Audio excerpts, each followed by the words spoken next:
एकदम खमंग चवीची अंडा करी आपली तयार झालेली आहे। तर अंडा करी प्लेटमध्ये काढून घेऊया। एक वेळा जर बनवलं तर तुम्ही परत परत बनवाल, इतकी मस्त चवीची ही अंडा करी झालेली आहे। तर ही रेसिपी नक्की ट्राय करा आणि कमेंटमध्ये सांगायला विसरू नका। आज आपण स्पेशल अशी अंडा करी बनवतोय, त्यासाठी अंडे इथं उकडायला टाकलेले आहेत। आता इथं ग्रेव्ही बनवण्यासाठी किंवा त्याची प्युरी करण्यासाठी इथं कांदा तुमच्या आवडीनुसार घ्यायचा आहे। तर इथं मी 3 कांदे घेतलेले आहेत, त्याला असं उभं कट करून घ्यायचं आहे। आपल्याला हा कांदा छान पातळ कट करून घ्यायचा आहे।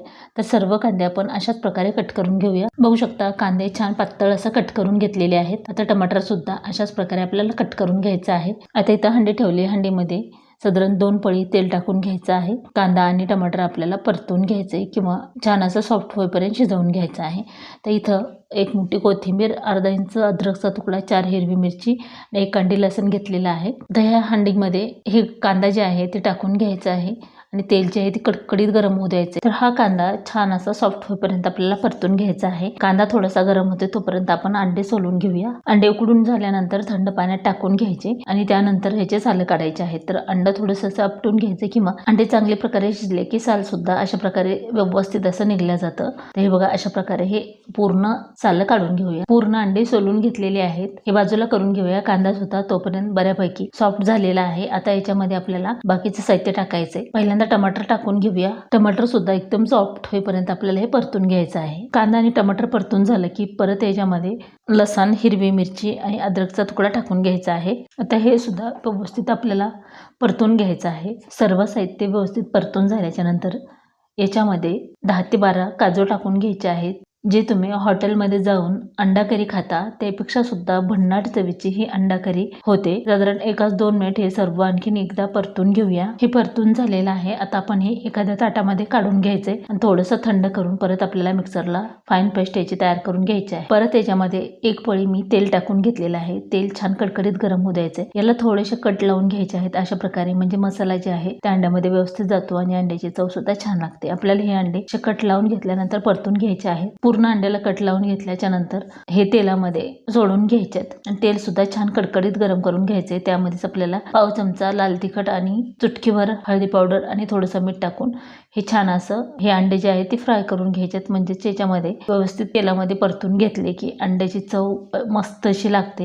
अंडे छान असे परतून झालेले आहेत। आता हे काढून घेऊया। तर अशा प्रकारे हे अंडे झालेले आहेत। आता हे जी शिल्लक राहिलेले तेल आहे याच्यामध्येच आपल्याला फोडणी टाकून घ्यायची आहे आणि हे जी तयार करून घेतलेला आहे टमाटर, कांदा, ते सुद्धा थंड झालेलं आहे। आता हे मिक्सरला छान असं बारीक करून घ्यायचंय। तर बघू शकता एकदम फाईन पेस्ट आपण तयार करून घेतलेली आहे। फोडणीसाठी पाव चमचा जिरे टाकून घेऊया। तुम्हाला जिरे नसतील आवडत तर इथं तुम्ही खडे मसाले सुद्धा वापरू शकता, पण खडे मसाले मध्ये मध्ये येतात, मग ते खाताना बरोबर वाटत नाही। त्यामुळे इथे एकतर लसणची फोडणी किंवा जिरे मोहरीची फोडणी टाकायची आहे। आपण इथं एवढे ड्राय मसाले घेतले तर 2 चमचे काळं तिखट, 1 चमचा लाल तिखट, 1 चमचा धने पावडर, अर्धा चमचा जिरे पावडर आणि अर्धा चमचाच गरम मसाला घेतलाय आणि पाव चमचा हळदी पावडर। आता तेलाचं टेम्परेचर व्यवस्थित ठेवून आपल्याला हे मसाले टाकून घ्यायचे आहेत आणि त्यानंतर लगेचच आपल्याला याच्यामध्ये पेस्ट टाकून घ्यायची आहे। आता इथं लो फ्लेमवरच आपल्याला हे छान परतून घ्यायचंय। हे पूर्ण एकजीव व्हायला हवं की याच्यामध्ये जी तेल टाकले ते याच्यावरती दिसलं नाही पाहिजे। पूर्ण मिक्स करून घ्यायचं आणि त्यानंतर आपल्याला साधारण 4-5 मिनिट हे छान तेल सुटेपर्यंत शिजवून घ्यायचं आहे। 4-5 मिनिट मीडियम गॅसवर परतून घेतल्याच्या नंतर थोडंसं तेल सेपरेट होते। हे बघा, अशा प्रकारे कोणतीही ग्रेव्हीची भाजी करून घेताना ग्रेव्ही जी आहे ती 5-6 मिनिट छान परतून घ्यायची आहे। आता मिक्सरच्या भांड्यामध्ये अर्धा कप गरम पाणी टाकून परत आपण याच्यामध्ये ॲड केलेलं आहे। आता इथं ना तुम्हाला बिलकुल तेल जाणवणार नाही की याच्यामध्ये आपण एवढं तेल टाकलेलं आहे किंवा भाजीला तेल टाकलं होतं, अशा प्रकारे हे होतं। 1-2 मिनिटासाठी ही जी ग्रेव्ही आहे ती झाकून घ्यायची आहे अगदी लो फ्लेमवर। त्यानंतर आपण उघडून पाहूया। तर 2 मिनिटांमध्ये बघा थोडंसं तेल जे आहे ते सेपरेट झालेलं आहे। आपण इथं दुसऱ्यांदा ही ग्रेव्ही शिजवून घेतोय। त्यानंतर आपल्याला याच्यामध्ये गरम करून घेतलेला अर्धा ग्लास पाणी टाकून घ्यायचं आहे। थंड पाण्याचा वापर इथे बिलकुल करायचा नाही। आता हे पूर्ण ग्रेव्ही जी आहे ती हलवून घ्यायची। आता इथं ना तुम्ही कितीही गडबडीत असाल तरीही तुम्हाला ह्या ग्रेव्हीला शिजण्यासाठी 15 ते 20 मिनिट अगदी लो फ्लेमवर द्यावं लागतं। तुम्ही गडबडीच्या वेळेस जर कराल तर ही जी भाजी आहे किंवा ही जी अंडा करी आहे ती बिलकुल व्यवस्थित चवीला होणार नाही। आता परतून घेतलेले अंडे याच्यामध्ये टाकून घ्यायचे आहेत आणि त्यानंतर 15 ते 20 मिनिट ही अंडा करी झाकून ठेवायची। मध्ये मध्ये 10-1 मिनिटाला चेक करायचे आहे खाली लागलेले वगैरे तर नाही। आता हे 15 मिनिटाच्या नंतर बघू शकता एकदम बारीक गॅसवर आपण ही ग्रेव्ही शिजवून घेतलेली आहे किंवा अंडा करी शिजवून घेतली तर बघू शकता किती छान चॉट आलेला आहे आणि चवीलासुद्धा तितकीच भन्नाट होती. थोडीशी कोथिंबीर टाकून घेतलेली आहे. आता याच्यापेक्षा आपल्याला जास्त बिलकुल शिजवायचे नाही. एकदम खमंग चवीची अंडा करी आपली तयार झालेली आहे. तर अंडा करी प्लेटमध्ये काढून घेऊया.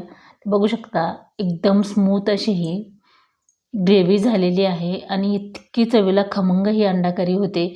एक वेळा जर बनवलं तर तुम्ही परत परत बनवाल, इतकी मस्त चवीची ही अंडा करी झालेली आहे. तर ही रेसिपी नक्की ट्राय करा आणि कमेंटमध्ये सांगायला विसरू नका. चला तर भेटूया अशाच एका छानशा रेसिपीमध्ये. Bye and take care.